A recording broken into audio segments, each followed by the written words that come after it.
March 14th, 2024, 7:11 a.m. I am sitting in my car in front of a house in Denton, Texas. I have been sitting here for 4 minutes. The house is a 1,940 square foot craftsman bungalow with a covered front porch, a live oak in the yard that my mother planted in 1997, and new owners as of 48 hours ago. The new owners are me. I have a key in my hand. Not my key, not the key from closing, a different one. And I am trying to decide how long I'm willing to sit here before I drive it to my stepmother's house and leave it on her front step. I decide on 1 more minute. I sit for 3. Then I drive. My name is Joanna Vreeland. I am 31 years old. I am a residential real estate attorney in Dallas, Texas, which means I spend my working hours inside the legal architecture of property. Who owns what, how it transfers, what rights attach, what language in a document means the difference between something belonging to you and something being taken from you before you understand what's happening. I became a real estate attorney because of what happened to my mother's house. I have said this out loud to exactly 2 people in my life, my therapist and my co-founder Marcus, on the night we signed the partnership agreement for our firm, after a bottle of wine and in the specific honesty that occasion required. I do not say it at cocktail parties. I do not put it in my firm bio, but it is the truest single sentence about why I do what I do, and I am going to tell you the rest of it now. Her name was Claire Vreeland. She died in October 2009 at 43 of ovarian cancer in the front bedroom of a craftsman bungalow in Denton, Texas, with me beside her. I was 16. She had been sick for 14 months. The 14 months before that, she had been the kind of healthy that makes you forget anyone can get sick. She was a woman who ran half marathons, who kept a vegetable garden, who refinished hardwood floors over long weekends with her sister Janet, who chose a house specifically because it had a covered front porch where she could sit in the evenings and read.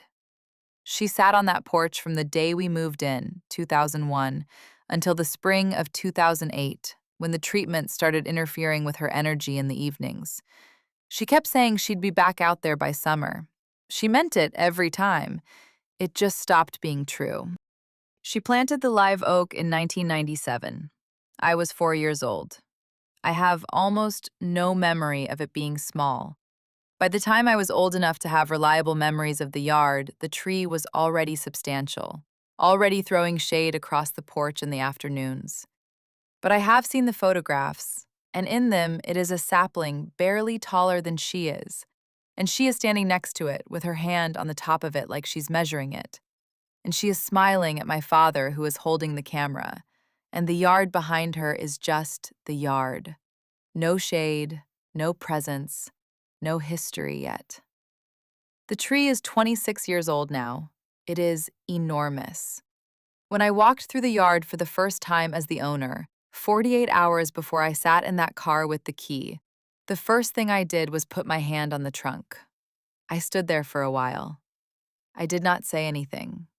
There was nothing to say that the tree didn't already know. I want to tell you about my mother's house before I tell you about losing it, because the house is the story, and I want you to understand what it was before I tell you what happened to it. She chose it because of the porch. She said that to the realtor, and to my father, and to Janet, and to everyone who asked. And the funny thing about it, the thing I think about now that I am a real estate attorney who listens to people explain why they want the properties they want, is that she was right. The porch was the thing. The covered front porch with the 2 wooden columns and the boards that needed painting every few years, and the swing she hung from the beam in the spring of 2002, and the view of the yard that included, eventually, the spreading live oak. That porch was the point of the house. Everything else was a bonus. The kitchen she painted yellow in 2005. Not a pale, hedging yellow, a real yellow, committed, the color of afternoon light made permanent. I was 12 and I helped her tape the trim, and I asked her why yellow, and she said, "Because every morning when you come downstairs, I want you to feel like the sun is already up, even when it isn't." She was that kind of person, not in a greeting card way, in a specific, intentional way, the way of someone who thought about what she wanted and then did it carefully. She refinished the floors herself and her sister Janet in September 2001, the two of them on their knees for 3 days with sanders and stain and a lot of opinions about the right shade of walnut. I was 8. I watched from the doorway and was told repeatedly not to step on the wet finish. The floors are still those floors.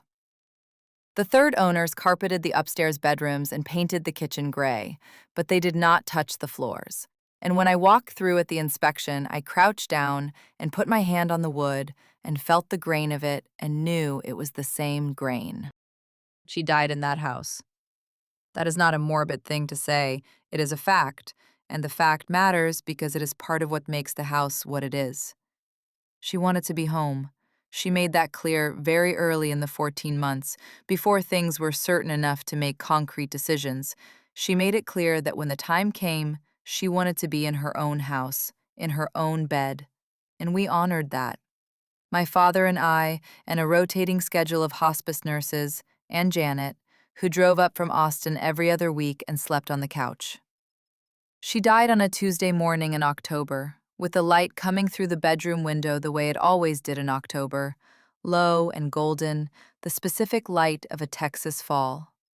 I was beside her, my father was on the other side. She was not afraid. She had made her peace a long time before the end, which was something she did on purpose, deliberately, because that was who she was. I want to stop here and say something about my father, because he is not the villain of this story, but he is not absent from it either. And I think it's important to be accurate. Robert Vreeland is a man who loved my mother completely and lost her and did not know what to do with that. And I mean that not as an excuse, but as an observation, the most honest one I have. He is a man built for the presence of other people. He needs someone to orient toward. After my mother died, he was adrift in a way that was painful to watch, even as a grieving teenager, even as someone with her own drowning to manage. I understood it. I understood it in the abstract, theoretical way you understand things about other people when you are 16 and have just lost your mother and do not have a great deal of bandwidth for complexity. I understood it, and it did not help me with what came next.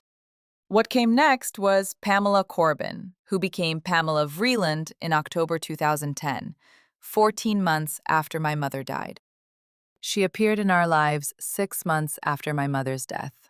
At first, as a presence at family dinners, a colleague of a colleague, someone my father had met at a work function and was, apparently, talking to on the phone in his room at night in a way that had started to be noticeable. I was 16 and I noticed. I did not say anything. I was still deep in the specific grief of adolescence, which is different from adult grief in ways I have since come to understand better. It is grief that has no container, that spills into everything, that coexists badly with school and homework and social obligations, and the fundamental bizarreness of continuing to live a normal life when the person who made your life make sense is gone. I was not in a position to mount a coherent objection to anything. And Pamela, to her credit as a tactician, if not as a person, understood this. She was careful with me in public, careful and warm and attentive in the specific way of someone who knows they are being watched and has calibrated their performance for an audience. At dinner, she asked about school. She complimented things I was wearing. She said more than once that I reminded her of someone remarkable, which was meant to mean my mother and should have been touching, and instead landed as the kind of thing that requires you to perform gratitude for something that isn't quite right. In private, meaning in the spaces of the house where it was just us, when my father wasn't in the room, she was not unkind exactly, but the warmth simply wasn't there. She was efficient. She was preoccupied. She moved through the house with the specific energy of a person who has already decided it's going to be theirs. The chair was the first thing I really noticed. My mother had a reading chair, a wide, low, slightly battered armchair in the corner of the living room by the window, in a position that got the afternoon light. She had read in it for years. She had a small table next to it for her tea. When she was sick and couldn't manage the stairs reliably, she slept in it some nights. It was, in the way of objects inhabited by a specific person for a long time, completely hers, shaped by her, oriented toward her, saturated with the specific presence of someone who has spent years in a thing. I came home from school one day in the spring of 2010, 8 months after my mother died, 2 months before my father's wedding, and the chair was not there. There was a different chair in the corner. It was new, it was fine, it was not the chair. I asked Pamela where it was. She said, "It was falling apart, honey. I got your dad a new one." My father was not in the room. I did not push back. I was 17. I had not yet learned that you can push back, that you are allowed to push back, that the alternative to pushing back is standing in your mother's living room in front of the wrong chair and learning too late what silence costs you. I went upstairs and I searched Facebook Marketplace on my phone, and I found it listed, in good condition, priced at $40. I looked at the photo for a long time. I did not have $40 to spare. I closed the app. I went to bed. They married that October. A small ceremony. Pamela's sister as maid of honor, a flower girl from Pamela's family, my father looking like a man doing his best in a suit that was slightly too new. I was invited as a guest. I sat in the third row in a dress I had bought with babysitting money at a department store, and I watched my father marry a woman who had been clearing my mother from the house for 8 months. The photos off the walls, the dish set she had donated in February because it was mismatched, the chair in April, and now in October the name on the marriage certificate. And I did not cry at the ceremony, because I had already cried, alone, when I found the chair on Marketplace, and there was nothing left for the ceremony. After the wedding, Pamela moved in fully, which she had already been doing in increments for months. The house changed around her. I do not want to describe it in a way that makes it sound dramatic, because it wasn't dramatic. It was gradual, the slow substitution of one person's choices for another person's choices, in a space that had belonged to the other person. The yellow kitchen was still yellow, the floors were still the floors, but Claire's things had been redistributed, donated, sold, or replaced, one item at a time, over the course of about 18 months, until the house that had been my mother's was something else. A house in Denton where a woman named Pamela lived with my father and kept the surfaces very clean. In the spring of 2011, when I was 18 and finishing my senior year of high school, I asked my father about the house, about what was going to happen to it. Specifically about my mother's will, which I knew existed and had never seen. He said, "It's taken care of, Joe." I asked what that meant. He said, "Your mother wanted you to be provided for, and you will be. Don't worry about the house." I asked to see the will. He said he would get me a copy. He did not get me a copy. I was 18 and I didn't know what I didn't know, and I believed him when he said it was taken care of, because he was my father, and I was still, in some ways, operating on the assumption that parents are a system that protects you. What was actually in the will, what I eventually learned, years later, when I had the legal education to understand the distinction, was that my mother had left the house to my father, with a written expression of intent that the house passed to me at 25 or earlier if I needed it. A written expression of intent, not a trust, not a binding directive, an expression of intent in a will that left the property to a man who was now married to a woman who had other intentions. My mother was not a lawyer. She had done what she thought was responsible. She could not have anticipated with any specificity the exact shape of what was coming. The for sale sign went up in March 2012. I was 19 and finishing my first year at the University of North Texas on a partial scholarship, living in a shared off campus house that I was planning to vacate that summer in favor of my mother's house, where I had understood, because my father had said, "It's taken care of," and I had believed him, that I would be able to live while I worked and saved. I came home for spring break and turned onto the street, and the sign was in the yard, and I sat in my car, which was a 2004 Honda that burned oil and had a check engine light that had been on for 2 years. And I looked at the sign. For sale. Listed by a local brokerage. No prior conversation, no warning call, no for sale sign that had arrived by gradual process.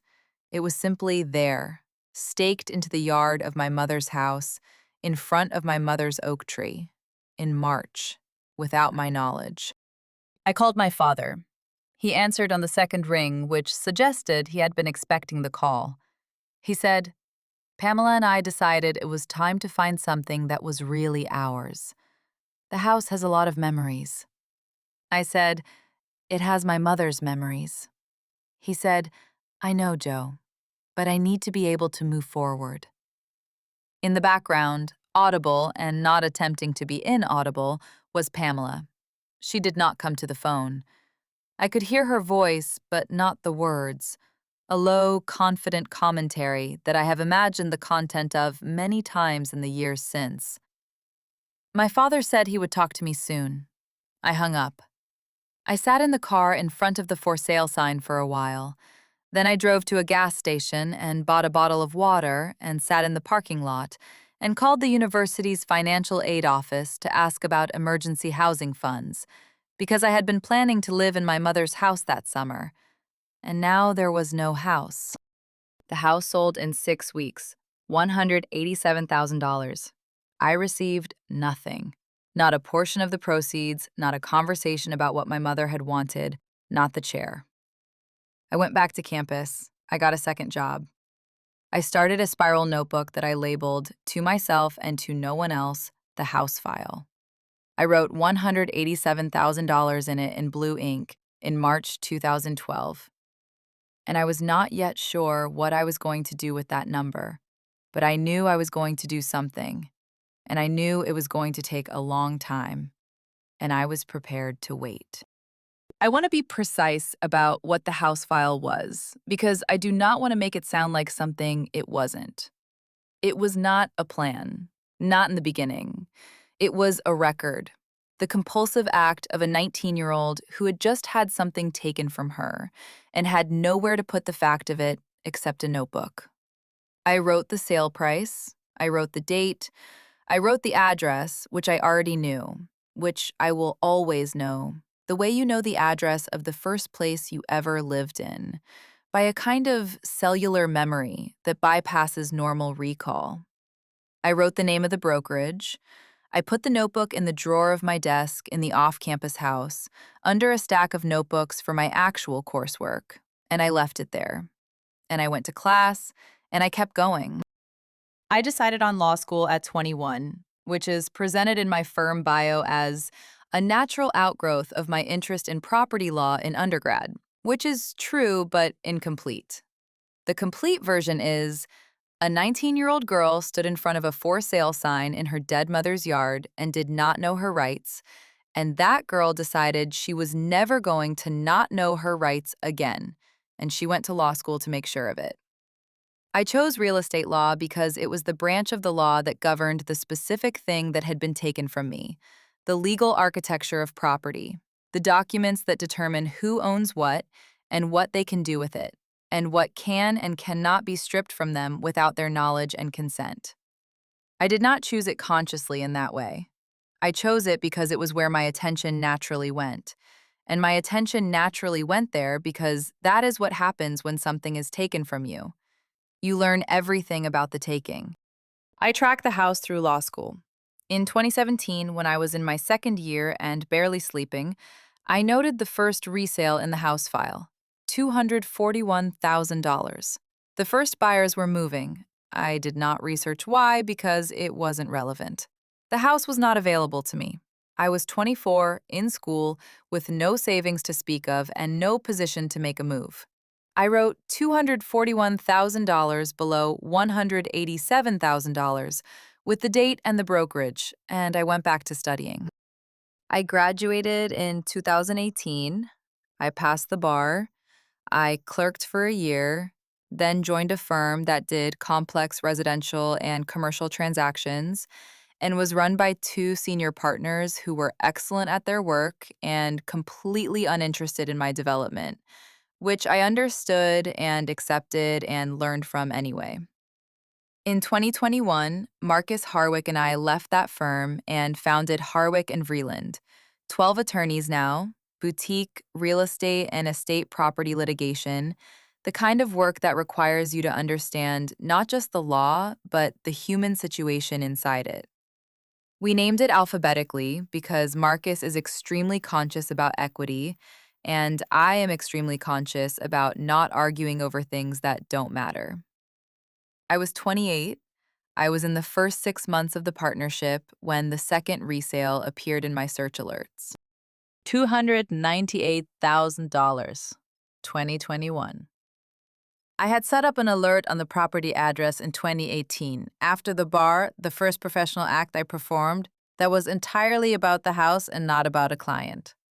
The alert notified me when the listing went live. I opened it on my laptop. The photos showed a house that had changed.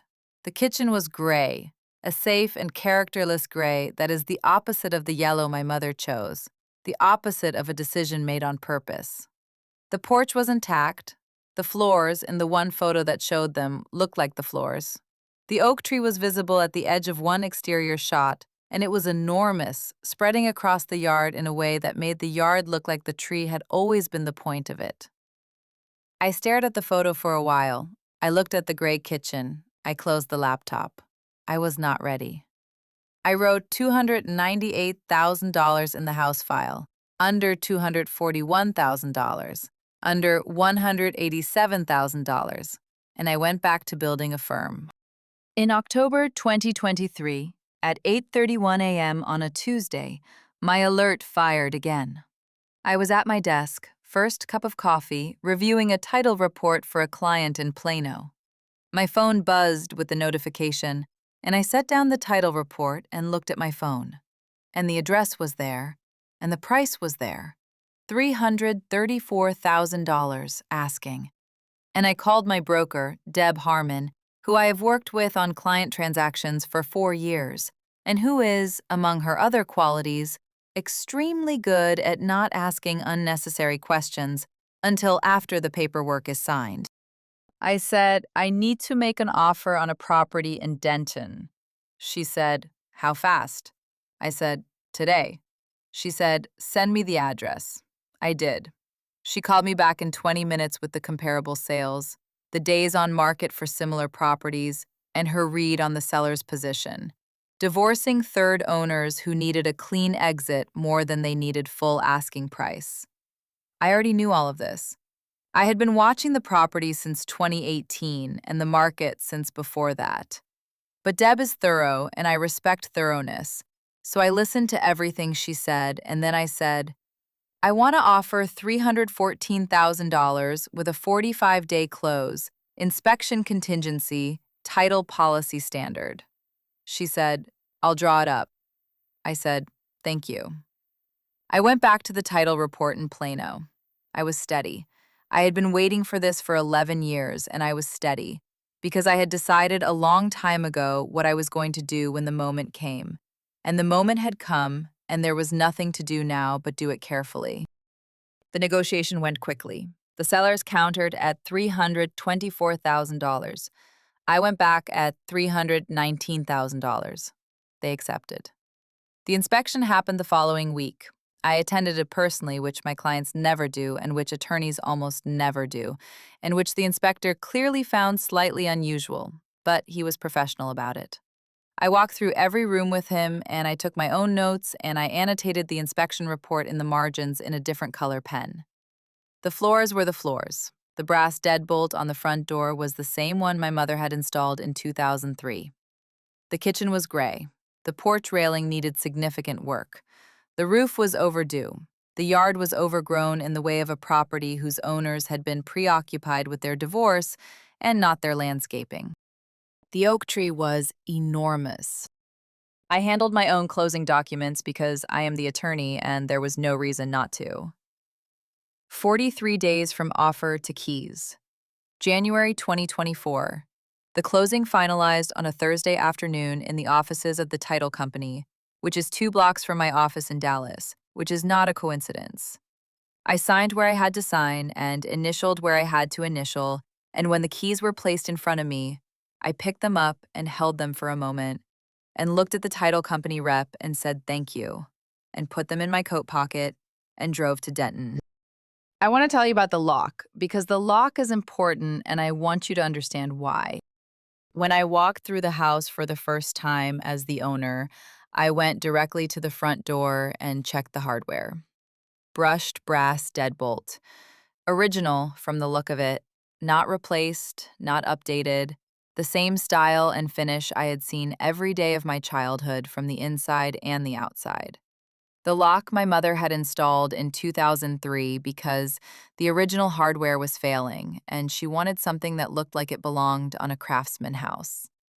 3 ownership changes, 12 years, and no one had rekeyed the lock. The house had been sold 3 times in 12 years, which is to say, 3 families had moved in and out of my mother's house, and no one had changed the lock cylinder. I noted this. Then I drove to a locksmith and had a key cut from the original cylinder before I brought in a locksmith to rekey the whole house. The new key I kept. The key for Pamela I left in the center of her welcome mat. On the morning of March 14th, 2024, at 7:58 a.m., after sitting in front of my mother's house for 7 minutes. Let me explain the key because I want to be precise about what it was and what it wasn't. It was not a dramatic gesture. It was not a message in the sense of a letter or a statement. I did not write anything on it, did not attach a note, did not ring the bell or wait on the porch. I walked from my car to Pamela's front door, her forever home, purchased with the proceeds of my mother's house, decorated in a way that has no memory of what came before it, and I placed the key in the center of the welcome mat, which said, "Welcome," in block letters in the way that mats do, when the people inside have decided to broadcast their openness to the world while exercising it very selectively. And I walked back to my car. The key I left on that mat opens a door Pamela has no claim to. It is a brass house key that fits a lock she has never touched, in a house she has not entered in 12 years, and cannot enter now, and I made sure of it. Had the locks rekeyed the same week, by a locksmith who had no idea he was participating in anything, before the key was placed on the mat. By the time she found it, it was already only a symbol. The door it opened was already mine. I drove to a diner 2 miles away and I ordered eggs over easy and coffee, and I sat in a window booth and watched the parking lot. And I ate my breakfast and I felt, for the first time in a very long time, entirely quiet inside. Not triumphant, that is not the right word, and I want to be careful about the right word, because the wrong word would make this a different kind of story than it is. I felt complete. The specific quiet of something that has been unfinished for a long time, becoming finished. I drank my coffee, and I watched a pickup truck park, and a man in a work jacket get out and go inside and order something at the counter. And I sat there, in the unremarkable ordinary of it, and I let it be enough. My phone rang at approximately 9:15. It was my father. He said, Did you buy the house back? I said, yes. There was a long pause. He said, Oh, Joe. He did not say anything else. I know my father. I know the sound of him at the bottom of something. The specific register of a man who has arrived at a feeling he doesn't know how to travel through. I waited. He was still quiet. I said, I'll talk to you soon, Dad. I hung up. I finished my coffee. At 11:40 a.m., I was back in Dallas, at my desk, reviewing a contract for a client in Richardson when Pamela called. I looked at her name on the phone for a moment. I answered. She said, "I don't know what you think that's supposed to mean." I said, "It's a key." She said, "To what? The house was sold. We sold it years ago." I said, "I know. I bought it back." She was quiet. I waited. She said, "Why would you? What are you going to do with it?" I said, "I'm going to repaint the kitchen." She said, "What color?" I said, "Yellow." I hung up. I want to be honest about what I intended with that exchange because I think the honesty matters. I did not intend to wound her. I did not need to. She was already inside the meaning of it, already holding the key that doesn't open anything anymore, already understanding what the sequence of information meant. And adding a wound would have been redundant and would have been about something other than what the moment was actually about.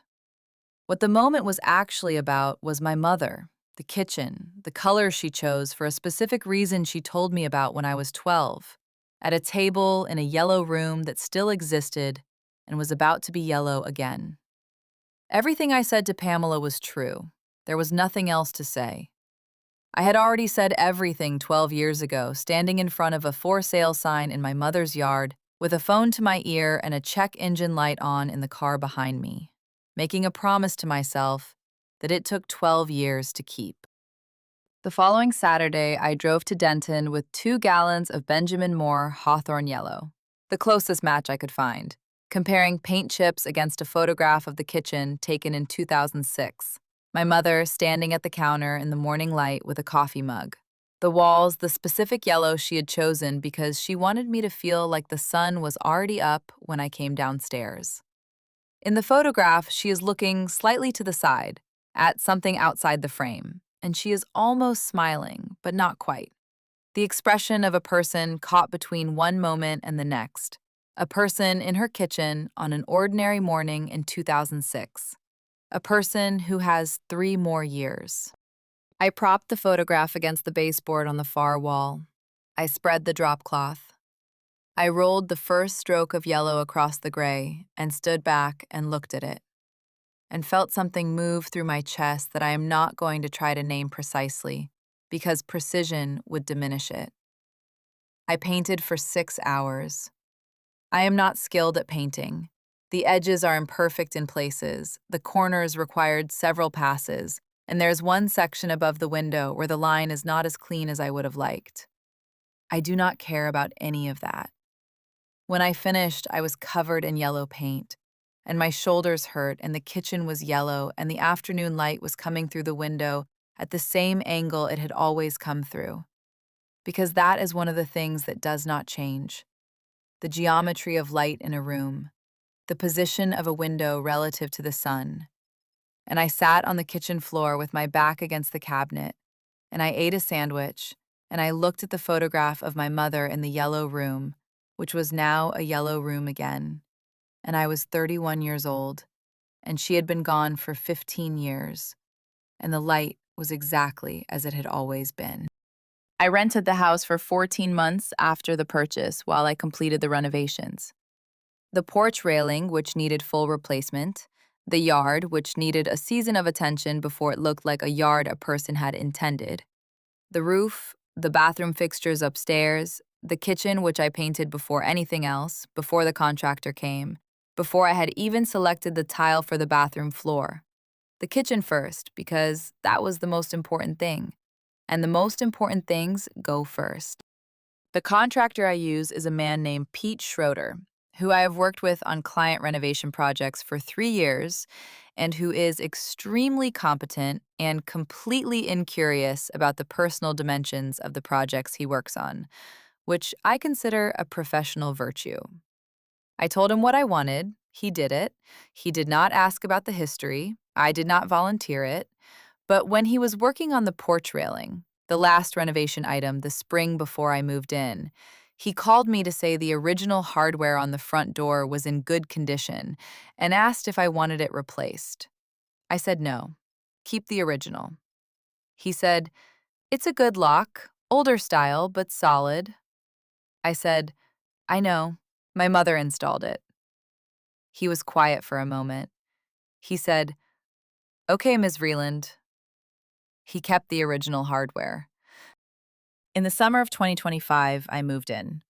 I did not bring much from the Dallas apartment. I had been finding things for the house across the previous 2 years, bringing them up on weekends, placing them in rooms, and letting the rooms tell me if they were right. The bookshelves, which I had built to fit the wall in the living room by a carpenter I found through a client referral. The rug in the front hall, which is the right color and the right texture, and which I chose because it looked like the kind of rug a woman who painted her kitchen yellow would have chosen. And the chair. It is not Claire's chair.